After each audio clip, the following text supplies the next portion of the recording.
اللہ بہت ہی اچھا پیغام دیا، اور جیسا کہ اس دور میں فیشن چل رہا ہے اس کے تعلق سے ایک اہم حدیث آپ نے ناظرین کے سامنے رکھی اور ان کے گوش گزار کی۔ میں ناظرین سے یہی کہوں گا کہ آپ صحابہ کرام کی زندگی کو پڑھیں، جیسا کہ حضرت عبداللہ بن عمر رضی اللہ تعالیٰ عنہما کی جب ہم نے زندگی پر غور و فکر کی تو پورا یہی ملا کہ آپ نے کبھی علم فقہ اٹھا کر دیکھا تو اس میں آپ کا الگ مقام ہے، تو علم حدیث کا جب فن علم حدیث دیکھا تو اس میں آپ کا الگ مقام ہے، یعنی آپ سب میں جید رہے۔ تو بیک وقت انسان تمام چیز پر محنت کر کر حاوی ہو سکتا ہے، اس کا ماہر ہو سکتا ہے، شرط یہ ہے کہ محنت ہونی چاہیے، لگن ہونی چاہیے اس چیز سے، اور ضرورت ہے اس دور کے اندر ہمیں محنت اور تمام لگن کے علوم ساتھ کے مولانا عظیم اشرف صاحب ایک بات ایڈ کرنا چاہوں گا کہ محنت اور لگن کے ساتھ ساتھ اہل بیت اطہار سے محبت ضروری ہے، کیونکہ یہ جی محبت کی ہی برکت حاصل ہوتی ہے جس کی وجہ سے ان کے علم میں اضافہ ہوتا ہے، ورنہ محنت کرنے والوں کو ہم نے ہزاروں کی تعداد میں دیکھا ہے جو بیکار پڑے ہیں، اور ان کے سارے علم، ان کی ساری مشقتیں، ان کے سارے محنت رائیگاں اور برباد ہیں اور گمراہ ہو گئے ہیں۔ اہل بیت اطہار کی محبت اگر ان کے دل ہے اور ان کی محبت کو لے کر کے اگر علم حاصل کرتے ہیں، رسول کی تعظیم کو لے کر کے علم حاصل کرتے ہیں، تو یقیناً وہ کامیابی کے راہ پر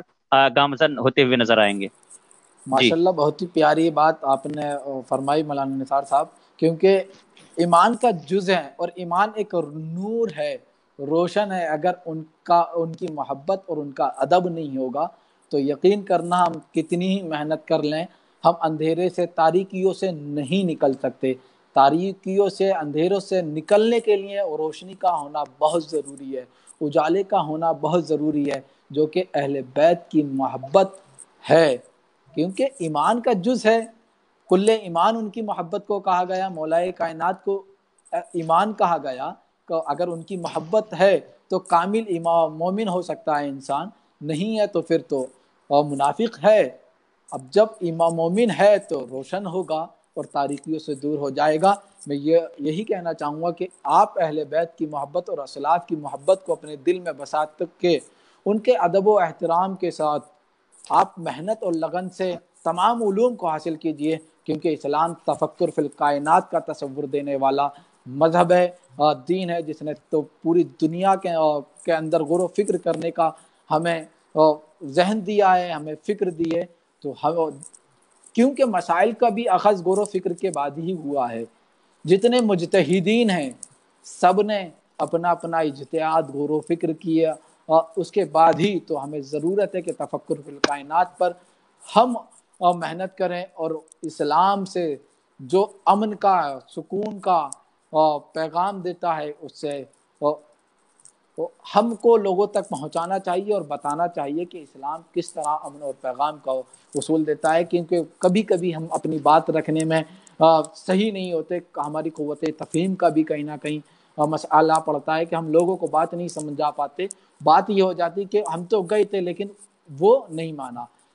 ہمارے اساتذہ نے ہمیں یہ تعلیم دی ہے، خصوصاً سید واقف علی صاحب کی میں بات کروں، جب کبھی ہم درسگاہ کا کسی مسئلے کو چھیڑتے تھے کہ حضرت فلاں استاد سے نے یہ پڑھایا تھا ہمیں سمجھ میں نہیں آیا، تو ان کا ایک بہت پیارا جواب ہوتا تھا، بیٹا انہوں نے پوری کوشش کی تھی، سمجھے آپ نہیں۔ تو ہمیں بھی کوشش کرنی چاہیے کہ ہم جو سامنے والا ہے وہ ہمیں بات بتا رہا ہے کہ اس کی بات کو سمجھے، اور سمجھانے والے کو بھی چاہیے کہ وہ آسان لفظوں میں، سہل الفاظ میں اور پیارے انداز میں سامعین کو اور جن کو سمجھا رہے ہیں وہ ان تک بات اپنی رکھیں۔ انشاءاللہ ہم ضرور کامیاب ہوں گے، اور صحابہ کی زندگی کی طرف ہمیں بار بار آنا چاہیے۔ بار بار میں یہی کہوں گا کہ ہمیں صحابہ کی زندگی کو پڑھنا چاہیے۔ ابھی تک ہم صحابہ کی زندگی تو چھوڑیے، ان کے ناموں سے واقف نہیں ہیں، کیا کیا نام ہے، تو ہمیں ضرورت ہے اس چیز کی کہ جب ہم اس طرف آئیں گے تو نام کے ساتھ ان کے کارناموں کو بھی پڑھیں گے، اور اپنی زندگی کو ضرور ان کی راہ پر چلتے ہوئے بہتر بنائیں گے اور روشن مستقبل کی طرف قدم رکھیں گے۔ میں